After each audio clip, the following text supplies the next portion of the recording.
Hey guys, in today's video, I want to talk about using a multi-track cassette recorder like the Tascam Portastudio with a modern DAW setup. Now, there's been a big push lately to record completely out of the box, but realistically, most of us are still using a computer in some capacity, whether that's Ableton, Pro Tools, Logic, whatever DAW you're using. I got my first tape machine a couple years ago, and at first I kind of focused on learning how to record out of the box, but honestly, I felt pretty limited. It took time for me to figure out how to combine the character of analog tape with the flexibility of a DAW, which in my case is Ableton Live. So in this video, I wanted to show you the different ways you can combine your tape machine with your DAW, from fully analog to fully digital, with a couple options in between. Now, I'll explain these concepts generally. Obviously, most of us have different gear we're using as well as different software, but hopefully you can apply these principles to whatever your setup is. So starting on the far left, we have what's called being fully out of the box. This is when you record everything directly to your Portastudio or whatever tape machine you're using. There's no DAW involved except at the very end if you choose to digitize the mix. The pros of this method are, you get the purest tape sound. You get the tape hiss, the preamp saturation, the natural compression, the wow and flutter, the dropouts, all the imperfections that give tape its character. The cons of this method are, it's a lot slower. You can't loop sections, you can't really duplicate parts, you're constantly rewinding the tape. Mistakes usually mean committing to whatever you've recorded.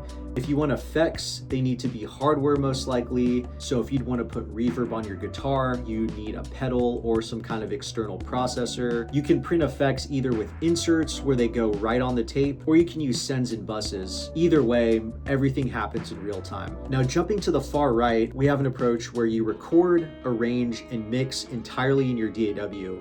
Once your track is finished, you can send the master output from your interface into tape. You still get some tape saturation and compression, and this is the easiest way to use a tape machine, but it does skip a lot of the hands-on magic of recording to tape. To build on this method, we can make things a little bit more interesting.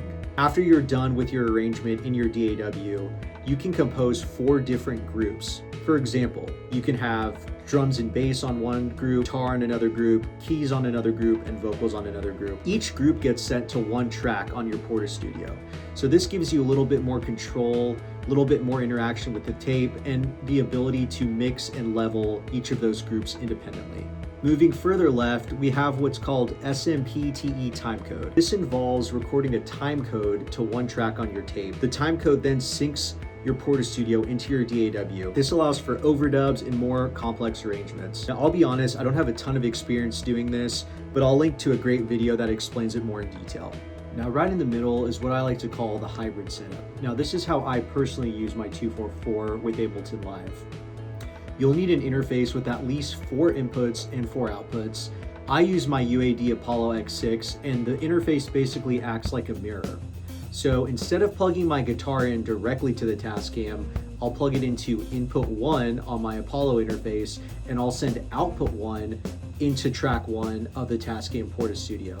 Now, this lets me use the UAD console plugins in real time and print that processing directly to tape. Another big benefit of this approach is that everything stays wired and I won't have to switch cables if I want to do a session straight in Ableton or use my Portastudio. Leave me a comment below if you'd like to see a video on a more detailed description on how to do the hybrid approach. I hope this was helpful. If you enjoyed this video, please give it a like and consider subscribing. It really helps my channel. See you guys for the next one.